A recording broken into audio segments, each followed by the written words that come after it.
What is going on, you guys? It is your boy, Matt Talk Sports, and what a weekend of football. Wildcard weekend. Does it ever disappoint? No. But does it ever get as good as this? Because this weekend was fucking phenomenal. The only bad game we had this weekend was the final game of the weekend slate. Luckily, we have one more game Monday night, Steelers vs. Texans, which I think is going to be a great game. Should be a fun one. Can't wait for that to cap off this weekend and the wild card slate in general. Now, there's a lot to talk about here. We had so many great games. Let's get into it. And if you made it to this video, leave a like, comment, and subscribe right now at Matt Talk Sports. Follow me over at Matt Talk Sports, Instagram, TikTok, and Twitter. And I'll see you there for more content like this. Now, I'm a Bills fan. You know this. I have to say this every time I'm here, in case there's new people here. But if you've been revisiting these videos, you know I'm a Bills fan. But you also know I'm not selfish, so I'm not going to go to the Bills first. Instead, we're going to get the Saturday games out the way, and then we'll get the Bills versus Jaguars, because there's a lot to talk about there. But Rams versus Panthers. Rams overcome Bryce Young and Dave Canales 34-31 in Carolina in a game that was way, way, way closer than I could have suspected. And Bryce Young played much better than I could have predicted. Granted, when you look at his stats, the stats aren't pretty. 21 for 40, 264 yards passing, 6.6 yards a pass, 1 touchdown, 1 pick, took 2 sacks, but he was very good scrambling. Honestly, the only threat running the ball for the Panthers, Hubbard and Dowdle averaged 3.5 yards a carry or less. Bryce Young averaged 8 yards a carry with a touchdown. Jalen Coker. They drafted Xavier Legette, I think first round or early second, and now they got a guy in Jalen Coker who's doing first round, second round things. 9 for 134 yards, 1 touchdown. Ted McMillan was great. I can't wait to see how he continues to progress in year 2. He's a terrific wide receiver. 5 for 81. And this defense was humming. Really, the biggest mistake for this Panthers team was the Trevor Etienne punt return fumble, which he almost fumbled twice. And even Greg Olson's like, man, we got to get this dude out the game, okay? Who's the backup? But for real, Stafford has a hard time against his defense because he was struggling at various points throughout this game. Granted, before half, he throws a laser, an absolute fucking piss rocket to Puka Nacua, wide open. Puka drops it, which was shocking to see considering how great Puka is and how well he's been playing down the stretch. Stafford, 24 for 42, 304 yards, 3 touchdowns, 1 pick. Kyron Williams and Blake Corum did not have the day running that I thought they would. Overall, the Rams ran for 116 yards. I thought they would have ran for more yards, considering how they ran the first time out. Puka Nacua, 10 for 111 yards, 1 touchdown.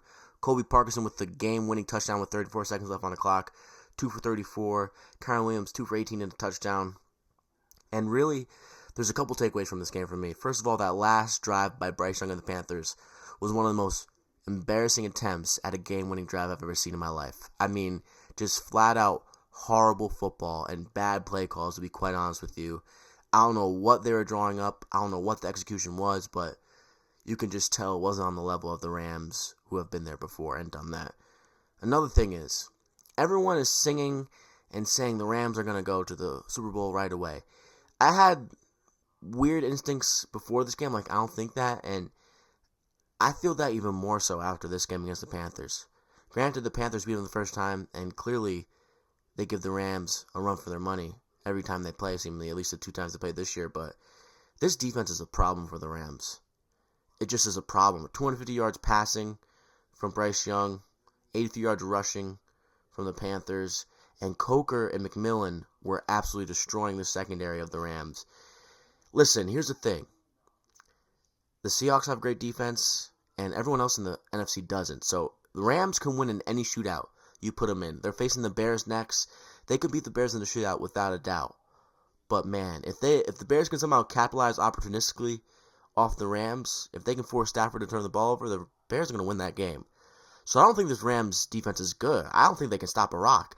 They allowed Bryce Young to throw for 264 yards and have 2 touchdowns, and Chuba Hubbard had 2 touchdowns as well.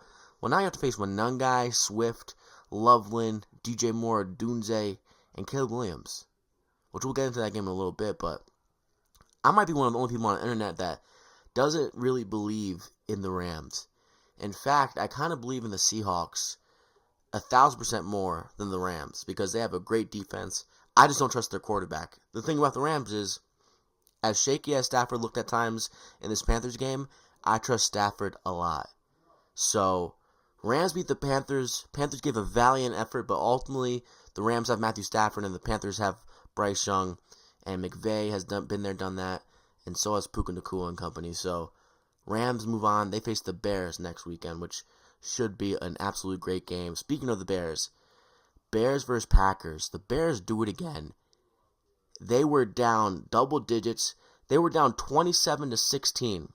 21-9 at one point in the fourth quarter, but they're also down 27-16 with 6 minutes and 36 seconds left. And they somehow beat the Packers in regulation, mind you, 31-27 in an absolute barn burner. And they move on to face the Rams next weekend. Is LaFleur, as long as he's a head coach, and Ben Johnson the best head coach rivalry in football? Because not only is the play calling on both sides, for the most part, we'll get into that, terrific and awe-inspiring, but man, this is the best rivalry in football when the teams are playing like this. Caleb Williams and the Bears, special. Packers, the reason why he lost this game is because, first of all, some of the play calling got shoddy and spotty down the stretch by LaFleur and company. There was a drive after the Bears cut the lead to 3 points, which was a 27-24 game. That drive, after the Bears scored, was a really, really bad drive by the Packers. I could not believe what was going on there. Just some really, really weird play calling. But, nonetheless, let's get into what happened in this game because Caleb Williams was magnificent in the second half. Listen, I know he threw 2 picks this game.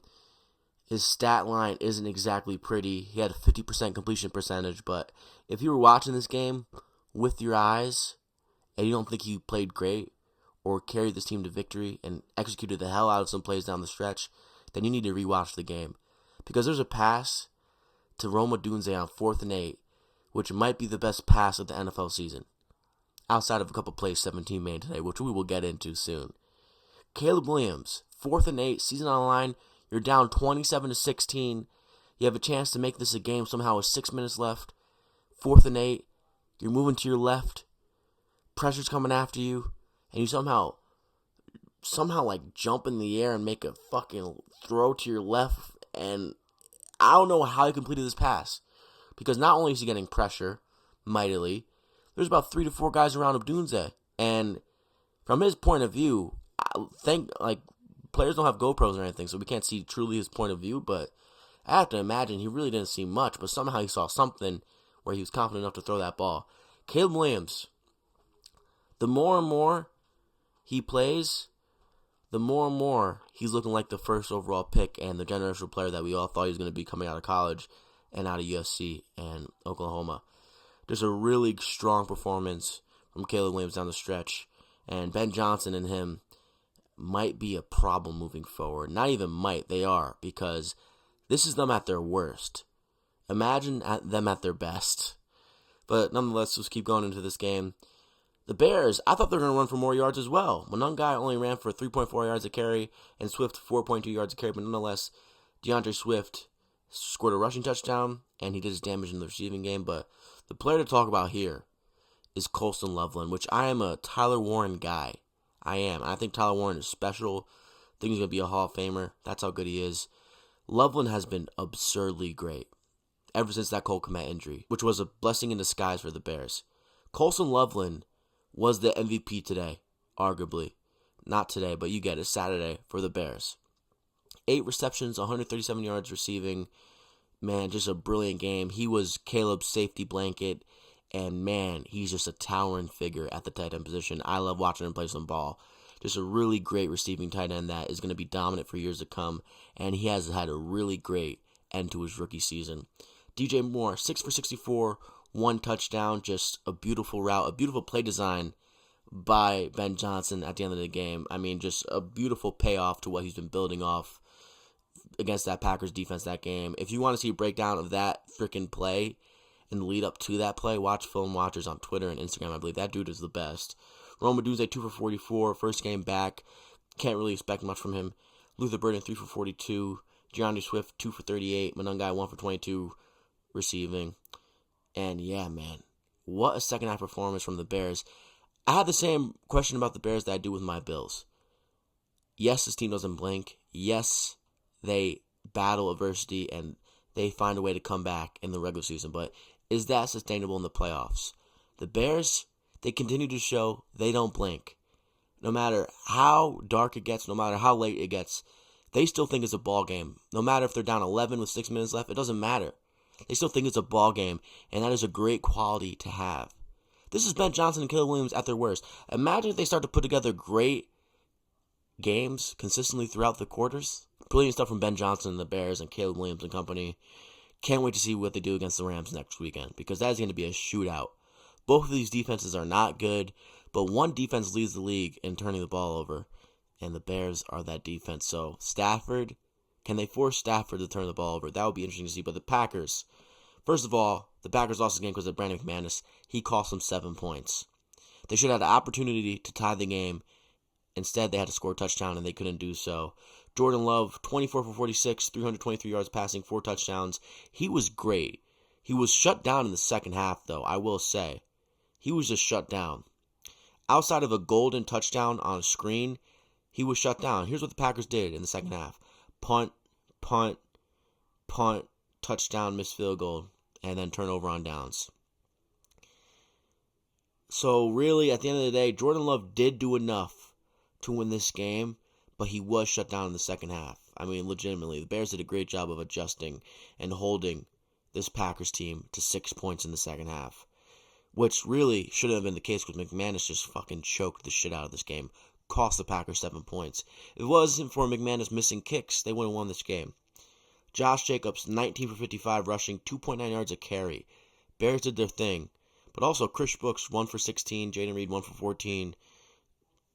There were some instances where the Packers were doing a good job running the ball. But really, the story of this game was Jordan Love and this passing attack. I mean, Romeo Doubs, 8 for 124 yards, 1 touchdown. Matthew Golden, who I've been asking for him to show me something, he showed a lot this game. Really good acceleration, really good burst. And that touchdown he scored was a great, great touchdown. One of the best touchdowns of the weekend. And should have been the game winner, but it wasn't. 4 for 84, 1 touchdown. Really clutch catches, too, by him. 4 for 43, 1 touchdown for Jaden Reed. Christian Watson, 3 for 36, 1 touchdown. So, heading into this game, if you told me Dobbs scores a touchdown, Golden scores a touchdown, Reed scores a touchdown, and Watson scores a touchdown, and Jordan Love throws for 323 yards, I'd be like, the Packers won. But they didn't. And the story with the Packers is, to me, if they had Micah Parsons and Tucker Kraft, they would be going to the Super Bowl, but they don't. And sadly, that's how the cookie crumbles, cookie-wise. So, man, the Bears, they move on, and they're having a fairy tale season right now. And the Bears fans, they deserve it. They've been through hell and back. Like I said in my prediction video, the Bills and Bears fans are in arms. I feel you, Bears fans. Like, I've been through it. You guys have been through it. You've been waiting for this. Congrats to moving on to divisional. You guys deserve it. First season with Ben Johnson. First season removed from the terrorists and Matt Eberflus. And this is what you guys get. Congrats to you guys. You deserve it. Packers, 4 straight seasons where you're the 7th seed and where your record's pretty much identical. You had that one really good playoff run. But outside of that, I think Matt LaFleur has to go. Yes, this game was on McManus more than LaFleur. That one drive to start the third quarter was unacceptable. And honestly, if there wasn't for a 7th seed, the Packers wouldn't have made the playoffs for 4 straight years. So I think it's LaFleur's time to go. Despite how talented he is play calling offensively at times, it just isn't consistent enough for me. And I think he's going to make a really great OC somewhere, hopefully for the Buffalo Bills. But nonetheless, Bears win. They move on to face the Rams next week. Can't wait to talk about that game during the week. What a fucking game that is. Moving on to Sunday. I mean, what a game. What a game. Bills beat the Jaguars in Jacksonville, mind you, 27-24. I mean, wow. Just a great game. I mean, I was exhilarated and fucking pumped up watching that game. And you know what's crazy? I'm usually a dude who gets ridiculously anxious. And I say the game's over, it's over, it's over, we're done, we're done, we're done. Never felt that way watching this game. For the first time as a Bills fan, because I was confident in 17. I've always been confident in 17. I trust him with my life on the line, with the game on the line. I trust him. I've always trusted him. But this game, and we had the last drive, and ETN scored, I was like, man, too much time, and Josh Allen's going to score and run this fucking clock out. And that's what he did. This team is clutch. Can I just say that? This team is clutch. And I don't care how bad statistically this defense is on paper. This is a clutch defense that hits hard and is very, very, very well coached. This defense was great today. A couple players that need to be highlighted, we'll get into that. But first of all, before I get into the Bills and how proud I am of this team and how stoked I am to be moving on, job's not done, but I'm pretty stoked to be moving on. I have to shout out the Jaguars. I do. Because they talk shit all week, and everyone and their mothers was picking the Jaguars. Some of my favorite sports people, sports media-wise, were picking the Jaguars. They were so confident. Bill Simmons, Nick Wright, everyone was so goddamn confident. And watching throughout the entire of the week, I was happy all these people were on the Jaguars. Because at the end of the day, this isn't a 1v1. Football is the ultimate team sport. It's 11v11. But, are you really going to bet and pick Trevor Lawrence over Josh Allen when it matters? Because at the end of the day, Josh Allen doesn't make mistakes in the postseason. Or not nearly as much as Trevor Lawrence makes mistakes. Because Josh Allen, past 7 games in the playoffs, 1,991 yards passing, 19 total touchdowns, 1 interception, and 404 rushing yards. Trevor Lawrence, 7 interceptions in his 3 postseason games. He either has 7 passing touchdowns and 7 interceptions, or 6 passing touchdowns and 7 interceptions. Regardless, can't believe people were picking Trevor Lawrence and the Jaguars confidently over Josh Allen. But I do want to tip my cap to the Jags because that is a really great team. Liam Cohen's a hell of a coach, and that defense is legit. That number 1 ranking that they had for being the best rush defense in the NFL was not a lie. It wasn't, because that defense is legit. That defense is scary. And if they could somehow beef up some things on the outside, secondary-wise, that team's going to be back where they were today, or maybe even have a bye next year. That's how good this team is. And if Trevor Lawrence, listen, 7 for 7 passing-wise in the playoffs, and touchdown to interception ratio, it could get better. I mean, it could. He's still a very young quarterback who can still improve upon a great season that he had this year. I will say this. ETN looked great today. Tootin looked great today. I'm surprised they didn't run the ball more, which is crazy because they ran the ball 23 times. Tootin, 451, 12.8 yards a carry. Tootin was working it, man, and I'm surprised they didn't run him more. I'm glad they didn't, though. Trevor Lawrence had 5 yards a carry. Tootin had 12.8 yards a carry, and ETN had 6.7 yards a carry. I was surprised they went in the air as much as they did, considering how good the secondary for the Bills is, which resulted in 2 interceptions for Trevor Lawrence. Parker Washington is a special football player. Travis Hunter is now a corner because of Parker Washington. I mean, there's no way Travis Hunter is going to be playing both sides of the football anymore, because that's how good Parker Washington is, unless they trade BTJ, who outside of a touchdown was quiet. Same with Jacoby Myers. But shout out to this Jags team.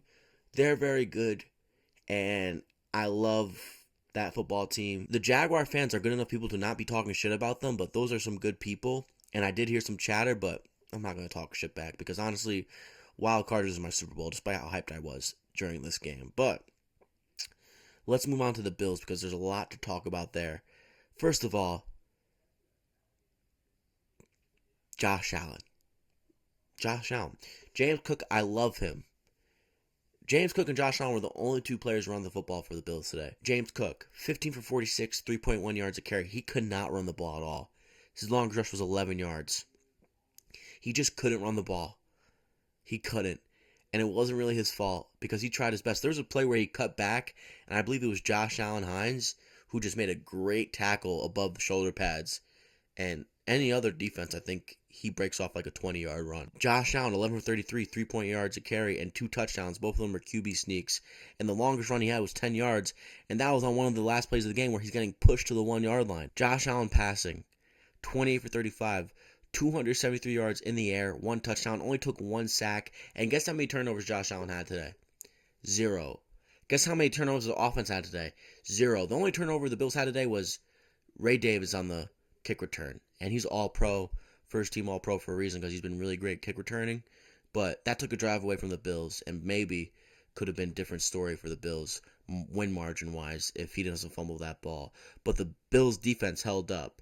Before we get into the Bills' defense, we have another couple players to shout out here. Gabe Davis got injured. He's going to be out for the year. Rest of this playoff run, T's and P's to him. Hope he gets better. Maybe he's a Buffalo Bill next year. Who knows? Khalil Shakir. You know how many targets he had today? 12. How many catches did he have? 12 for 82 receiving yards. 6.8 yards a reception. He was clutch for a couple third downs there.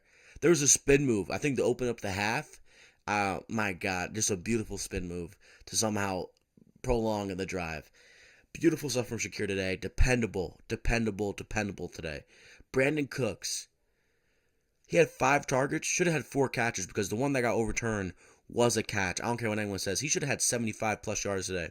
Instead, he had 358, and he had a beautiful catch and a beautiful route to help the Bills win this game on that last drive. Keon Coleman should have had a touchdown, but nonetheless, 1 for 36 with a huge play that set up a touchdown. Happy to see that, Keon. Listen, if you're not going to be as dominant as we thought you were going to be at one point in time, these little spark plays, I'll take any day of the week. Dawson Knox, 3 for 30, and Dalton Kincaid, who I thought was going to be a little bit more involved, but nonetheless, he had a touchdown, 3 for 28, 1 touchdown. Tyler Schaefer's 1 for 14 on the first drive of the game. That was about it from him. This offense played great. Josh Allen specifically. This is why he is so touted as the best player in football, because of what he did today. Everyone all year saying, oh, Josh Allen has no help, but he has the leading rusher in the NFL, best run blocking in the NFL. Guess what?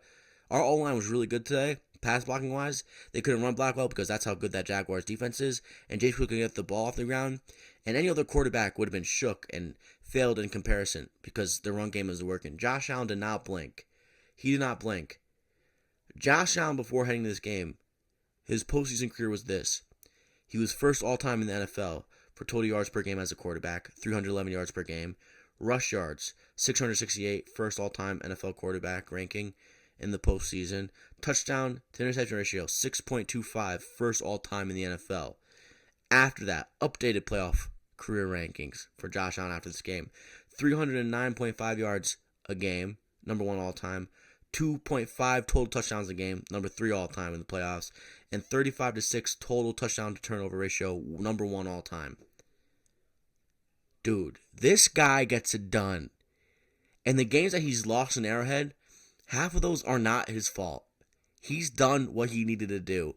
And he is not going to make the Bills lose the game. He's going to try everything he can to make the Bills win. And most of the time he does that, it's just, that's half the battle. There's a whole nother different game being played on the other side of the ball, which we will get to right now. Josh Allen, terrific today. He's the reason why he's MVP. And there's a reason why he won MVP last year. He's that good. There's a reason why he's called the best quarterback in the NFL. There's a reason why he is looked upon as a god in Buffalo and for Buffalo Bills fans. He just broke the Bills' 0-8 road streak in the NFL playoffs since 1993. Now we're going to have to continue to play on the road, but nonetheless, unreal stuff from Josh Allen today. He was fucking consistent, dependable, durable, reliable. This dude got banged up 3 to 4 different times today. Looked like any other quarterback would have been out. And he kept playing. This dude puts his heart on his sleeve every fucking game. And there's no person I'd rather root for. He's my favorite athlete of all time. LeBron used to be my definitive favorite athlete of all time until Josh Allen became a quarterback of my football team. He's a special quarterback. I love Josh Allen. Man, there's no one I'd rather root for than the Buffalo Bills and Josh Allen. But let's talk about this defense because honestly, outside of Josh Allen, they are the MVPs of this game. If I had to rank the MVPs of this Bills game, it would be Josh Allen, Trey White, Shaq Thompson, Matt Milano, and I think Khalil Shakir. If I'm forgetting someone, I'm embarrassed. But man, what a performance from these Buffalo Bills on defense. Everyone all week is telling me how bad this Bills defense is.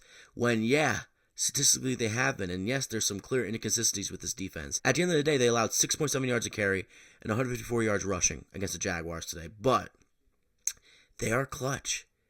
and they are great defensively in the pass. Trey White looked like prime Trey White. Since week 6, Trey White has been unbelievable. At one point, I was so upset at this dude for being a liability. He's just seemingly turned it around, and he looked like a goddamn menace today. He was huge. He was the reason why Cole Bishop got that pick and ended the game during the end of that game for the Bills versus Jaguars. Unbelievable. Trey White, I can't tip my hat more. Trey White was unbelievable today, and he's been a stud this year, especially during the second half. Just an absolute stud. Shout out to fucking Trey White. Christian Benford was great today, but Shaq Thompson, Terrell Bernard is injured, but if Terrell Bernard's healthy, don't put Terrell Bernard in, because Shaq Thompson is a difference maker, man. This dude just fucking flies. And not only does he fly, he's a great decoy in the pass game. He picked off Trevor Lawrence. Granted, bad throw from Trevor Lawrence, but Shaq Thompson was there and made the play and set up the Bills for a field goal, a scoring opportunity. Shaq Thompson was great. He's great in the run game, and he's improving defensively in the pass game. Greg Russo had a sack today. It was the only sack of the game for the Bills. I want to see more of that. Joey Bosa got fucking cracked blocked by Jacoby Myers. Don't know how that wasn't a penalty. Don't love to see that. And Joey Bosa honestly should have made Trevor Lawrence have like a fumble in the end zone, or at least got a safety, but he broke contain, which pissed me off. But we're sticking with the positives here mostly for this video. Matt Milano, man, this dude is looking like prime Matt Milano. I've been saying it during the end of this season. He's looking like prime Matt Milano. He set the tone. The Bills got a 3-and-out defensively on their first drive. It was because of Matt Milano and how fucking fired up he was. He was just flying around. I will say this. Hopefully Jordan Poirier is good. Because Jordan Hancock, as soon as he came in, there was a noticeable difference. And it's crazy because Jordan Poirier is at the tail end of his career, but he's easily way better than Jordan Hancock, who's a rookie. And the Jags were targeting him. I was wondering where Cam Lewis was. And I never said that as a Buffalo Bills fan. Honestly, Cam Lewis has been good this year, but nonetheless, I've never said that as a Bills fan. So I'm proud of this defense, man. Deion Walker looked great today. He continues to have a great rookie season. As much as I've shit on Brandon Beane for sitting on his hands and not making the correct picks at times, he has nailed Deion Walker, and he has nailed Cole Bishop, who were brilliant today. Cole Bishop is very noticeable flying around the football field. So Shaq Thompson, Greg Russo, Milano, Benford, Deion Walker, Trey White, and the secondary as a whole. Just brilliant stuff. I want to see a little bit more from this D-line next weekend against the Broncos, which is a big fucking game. But, man, I am proud of this football team. Listen, the job's not over. That post-game speech from Josh Allen in the locker room was great. Shooters fucking shoot. Shooters fucking shoot. We stay right here. We stay right here. Bills on whatever the fuck he said. But you get the point. We stay right here. We're the most experienced team in the AFC playoffs. And the AFC playoff picture. Josh Allen's our quarterback. McDermott's our coach. Brady's our OC. Babbage is our DC. And this team is humming. This team is humming. We have veteran experience everywhere. At quarterback, at wide receiver with Brandon Cooks, who is getting better and better seemingly in the year 2026 somehow. And then Shaq Thompson and company in the defensive room. Matt Milano. Trey White. This is a team that's going to fight. This is a team that knows the run is right now, right here. I can't wait to see how this team plays next weekend. They get to face the Denver Broncos and fucking the team that is so upset they didn't draft him. John Elway went on Club Shay Shay recently and said, my biggest mistake as a GM, or maybe my football career, is not drafting Josh Allen because I wanted him so bad. Well, he's going to be feeling that even more so after that game next weekend. I assume on Sunday night or Sunday at 4:30. Because, man, oh man, that's going to be a special game, and I can't wait to see it. We get to face Bo Nix, who, I like the Broncos, I like Bo Nix, but, man, Bo Nix is going to fuck up next weekend. I know that Broncos defense is good. They just had a bye. Bo Nix is going to fuck up next weekend. I'm guaranteeing that. Just like Trevor Lawrence did today. Trevor Lawrence was good in spots, but he made the mistakes that you can't make in the playoffs, unlike Josh Allen. So the Bills win. What a fucking performance. What a team performance. But Josh Allen, Milano, Trey White, and company, those are the MVPs of this game. McDermott as well. McDermott made all the coaching decisions I wanted to make today. There wasn't any parts of me during this game where I'm like, oh, McDermott made the wrong choice. What the fuck? He made every right choice. Field goal, punts. He made every right choice. Just a brilliant day for McDermott. The Bills went band for band against the Jags to end this game. Jags scored to go up 16-13. Bills scored to go up 20-17. Jags scores 24-20 Jags. And then the Bills go on a 9-play, 66-yard, 2-minute and 59-second drive to go up 27-24. And then the Bills defense fucking gets it done. And by the way, that Cam Little missed field goal at the end of half that shouldn't have happened is crazy because it was a big part of the game. And I can't believe they allowed that punt to go. I can't believe they allowed that kick to happen because, first of all, they didn't get the snap off, but ball doesn't lie. And I'm glad karma was in our favor. I've been saying all year for this Bills team, they have flaws. They are easily inconsistent in a lot of spots, but there are things happening for the Bills that doesn't normally happen. Luck and fucking good karma. I don't know what's going on. There's good karma, luck, and this team is fighting through adversity like I've never seen a Buffalo team fight through. So, Bills win 27-24. It was electrifying watching this game. I was so happy, and I didn't blink, just like this Bills team has done all year. So, moving on. Bills move to Broncos next weekend. Can't wait for that game. I believe it's a Saturday game. Wow. Bills are -1.5 favorites. That's a Saturday game. That's crazy to me. I hate that. I wish it was a Sunday game. But, nonetheless, let's get into it. 49ers versus Eagles. 49ers beat the Eagles 23-19 in Philadelphia. And I will say this. Kyle Shanahan and Saleh were my coaches of the year before this game. And they're even more so after this game. What a fucking coaching performance from Saleh and Shanahan. Shanahan is a genius. We've already known this. But Saleh, man, what he's doing with this defense that doesn't have Nick Bosa, that doesn't have Fred Warner, is sensational. I don't know how he's doing it. He had this Eagles offense in all kinds of sorts. Like, the Eagles offense, first of all, has looked lost all year, and I shouldn't be shocked with how they play today. But this 49ers defense played fucking way over the expectations, not only today, but throughout the entirety of this year. Granted, they only have one sack today, but Eric Kendricks was great today. Like, he's 33, man. Like, there are players on this 49ers defense that shouldn't arguably be in the NFL, but they are. And they're playing very well under Saleh and company. I am blown away from Shanahan and Saleh this year. Shanahan should win Coach of the Year. If he doesn't, it's a robbery, because name another coach who can do this with what he's got. Let's talk about what happened in this game, though. First of all, Brock Purdy, 2 bad picks to Quinyon Mitchell. But besides that, I thought he was pretty goddamn good today. The chunk plays, the big plays, what changed this game for the 49ers. The opening drive, I think the second play of the game to DeMarcus Robinson that led into the DeMarcus Robinson touchdown was huge. The big plays in this game changed how this Eagles defense was playing. Because this Eagles defense is great. They were great today. It's just the chunk plays. Brilliantly drawn up by Shanahan and then brilliantly executed by the players on the field. Whether it was Robinson, McCaffrey, Juwan Jennings. Really great stuff. Brock Purdy, 18 for 31, 262 yards passing, 8.5 yards a pass, 2 touchdowns, 2 picks, only took 1 sack today. McCaffrey could barely run the ball today, 15 for 48, 3.2 yards a carry.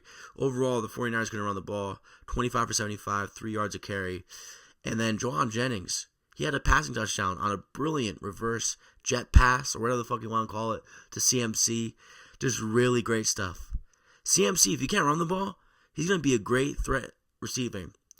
Man, what an offensive performance from this 49er team. DeMarcus Robinson, 6 for 111 yards, 1 touchdown. McCaffrey, 6 for 66, 2 touchdowns. Kyle Juszczyk, 4 for 49.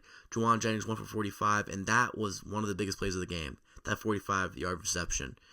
The 49ers did what they needed to do today, and they executed at a high level.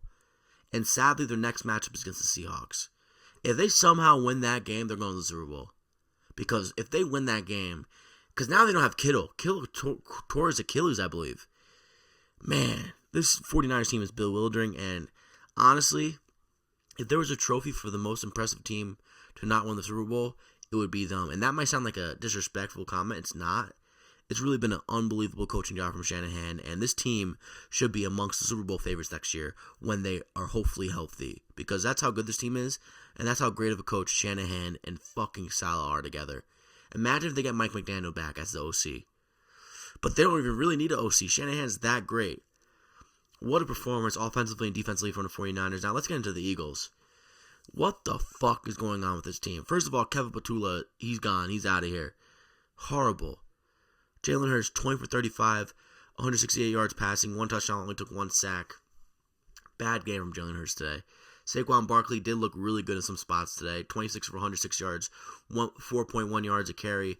And honestly, this Philadelphia Eagles run blocking has not looked great all year, but it didn't look great in a lot of spots in today's game, especially against a banged-up D-line, which was very noticeable. Tank Bigsby needs some more burn on a different team, by the way. This dude is explosive and physical. 4 for 19, 4.8, but overall, the Eagles ran for 36 carries, 140 yards, 3.9 yards a carry. Goddard had a rushing touchdown, which Goddard is great in that goal line formation they do. He had 2 touchdowns in this game. A.J. Brown had one of the worst games of his career, I think, in this game, and it was clear that he was zoned out. He had 3 to 4 huge drops and huge moments. I couldn't believe what my eyes were seeing with A.J. Brown. As great as he is, I couldn't believe it. Devontae Smith, 8 for 70, 8.8 yards, a reception. Goddard, 4 for 33 and a touchdown. Saquon Barkley, 3 for 25 with a huge drop on third down. I don't know what Saquon Barkley's problem is receiving.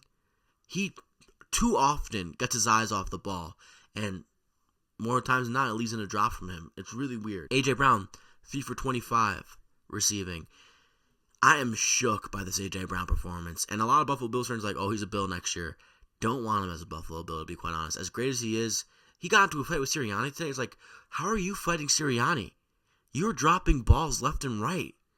And your quarterback is making bad decisions. You're frustrated. I get it, but, man, I'm disappointed. This Eagles defense did what they needed to do today.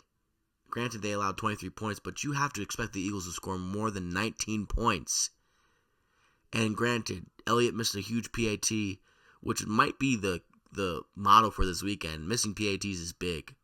I was like clenching my seat whenever Prater had to kick a PAT because I know how big those PATs are in this postseason. And if he made a PAT, they tie it, probably go to overtime. But shocking performance from the Eagles today. They allowed a lot of explosive plays, which I wasn't expecting. But the Eagles' defense did their job good enough to win this game. They forced Brock Purdy to throw 2 picks. What more can that defense do? Their offense let them down. Patula on the play calling let them down. And I think A.J. Brown, that was the last time we see him in an Eagles uniform, clearly does not want to be an Eagle. And I'm sure we're going to get an Instagram story about it soon. Probably by tomorrow, around 12 p.m. or 1 o'clock in the morning. Yeah, man, I am shook. I was so shook by this game. I was like, how the fuck are the 49ers continuing to pull this off? Now it's tough sledding for them moving forward because they have no Kittle. But they do have Tonches and Farrell. Like, man, if they beat the Seahawks next weekend, man, in Seattle, mind you, wow. Just wow. This team's going to Super Bowl if they beat the Seahawks next weekend. 49ers beat the Eagles, and the Eagles disappoint, and honestly, I shouldn't be surprised, but I am. Moving on to the final game of the Sunday slate, and honestly, the final game of the Wildcard weekend. We do have Texans versus Steelers tomorrow. I was debating on doing this video tomorrow, but honestly, I figured why not do it tonight? There's a lot to talk about anyway. I have the Texans beating the Steelers, but man, I'm hoping the Steelers win.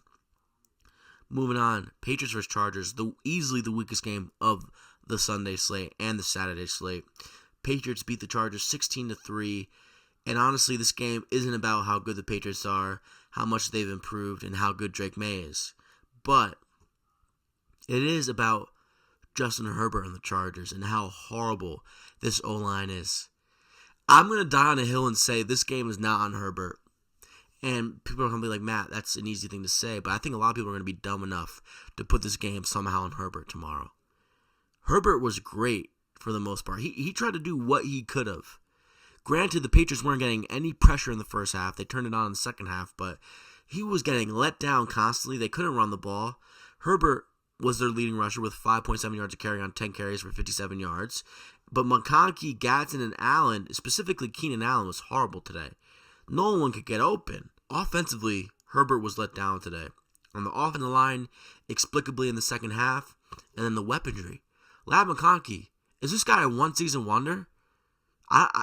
His season this year was a weird season to watch because he was so good year one.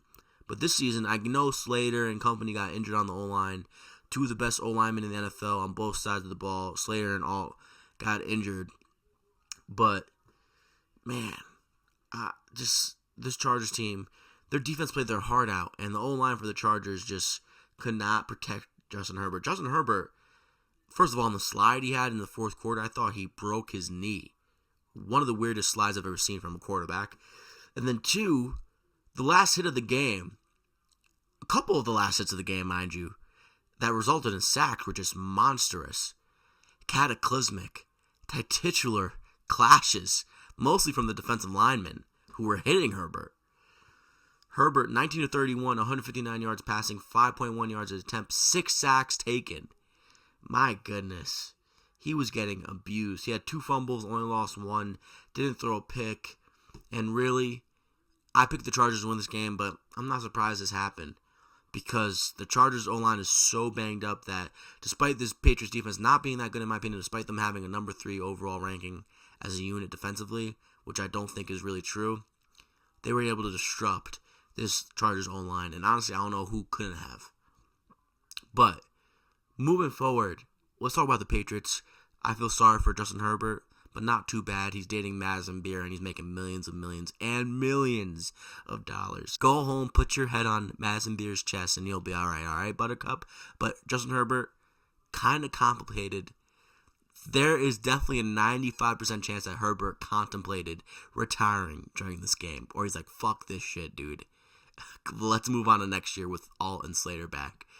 But Chargers, their season ends. Let's talk about the Patriots. I didn't think Drake May was good today. I didn't. But he led the team in rushing, and he threw a touchdown, which mattered in this game. Really, he was getting banged up and tossed around by the Chargers defense that played out of their mind today. Drake May, 17 for 29, 268 yards passing, 1 touchdown, 1 pick, took 5 sacks. Drake May, 10 for 66 rushing, 6.6 yards a carry. Ramondre Stevenson, 10 for 53. Overall, the Patriots ran for 29 yards. Overall, the Patriots ran for 29 carries, 146 yards rushing, and 5 yards a carry. Ramondre Stevenson, really great game from him overall. 120-plus yards today from him. Overall, combined scrimmage yards. 3 receptions, 75 yards. Kayshon Boutte with some really big plays. He got kind of lucky with a couple underthrown balls, which allowed the secondary to not be able to turn back in time. 4 for 66. Hunter Henry, 3 for 64, 1 touchdown, and Stephon Diggs, 2 for 16. The Patriots dominated the football today, interiorly on both sides. Defensively, offensive line. I will say this, Will Campbell, first game back, I believe, not his best day. Not his best day. And that's going to be big moving forward, especially if they have to face the Texans next week, which Texans have a way better offense than the Chargers, but they also don't have a good O-line, which interesting to look forward to tomorrow night. But yeah, Patriots just abused a team that was just honestly due for a loss like this in the playoffs. Their O-line was banged up, and Herbert was primed for the taking. He couldn't do much. He tried. He really did, but he couldn't pull it off. So the Patriots win. They move on to the winner of the Texans or Steelers next weekend, Sunday, and they beat the Chargers 16-3. And the Chargers kind of are glad their season's over, so Herbert doesn't keep on taking this egregious beating. But I also want to point out something really interesting. Like I said, Herbert tried. He did. But he has the same amount of career playoff passing touchdowns as Jawan Jennings, which is 2. Another crazy Justin Herbert stat. Coming in tonight, Justin Herbert was hit an NFL leading 129 times, 18 more than any other quarterback. Next Gen Stats has him pressured 268 times, 39 more than any other quarterback. 109 quick pressures, only quarterback over 100. Running for his life all season, and this game was the accumulation of it. The Chargers lose to the Patriots in Foxborough 16-3, and despite the Patriots defense prevailing and dominating a team that was inferior on the offensive line, not that impressed. But I'm a Bills fan. I hate the Patriots, so maybe that's why I'm not that impressed. But nonetheless, Patriots, they beat the Chargers. They move on to next weekend to the divisional round, and that is it for my wild card recap. Tomorrow's Texans versus Steelers. I have the Texans, but I'm hoping the Steelers win, and somehow the Steelers beat the Patriots in the divisional round, which would be fucking awesome. But I have a feeling this playoffs is looking forward to Patriots versus Bills in the AFC Championship game, which is going to be cataclysmic for me, which will be anxiety-inducing. But I'm not looking ahead because we have the Broncos next weekend, which is a big game. And as much as I don't think the Broncos are good, it's a big game. And they could beat us because they're in Denver and altitude. We have to adjust to the altitude, so that's going to be a great game. Not overlooking the Broncos. Should be fun. Can't wait to talk about that during this week. You guys will see me Thursday night, Friday morning, or maybe even earlier. Probably drop a video early this week because there's no Thursday football. So yeah, it's your boy, Matt Talk Sports. Follow me over at Matt Talk Sports, Instagram, TikTok, and Twitter. Subscribe right now if you made this far on video. Leave a like, comment right now, Matt Talk Sports on YouTube. And subscribe to my channel at Matt Talks Films, where I talk about films, review them, do a couple rankings. And follow me over at Matt Talks Films, Instagram, TikTok, and Twitter. I'll see you there for more content regarding films. So, Bills win. Let's go Bills Mafia. If you're a Bills fan, you made this far on video, comment hashtag Bills Mafia in the comment. Let me know you're here. And also, let's go Bills. We move on next weekend. And let me know if your team won this week, unless you're a Patriots fan, because I don't want to hear from you. But nonetheless, it is your boy, Matt Talk Sports. I had fun chit-chatting and talking with you guys, recapping a great wildcard weekend, and I can't wait to see you guys Thursday.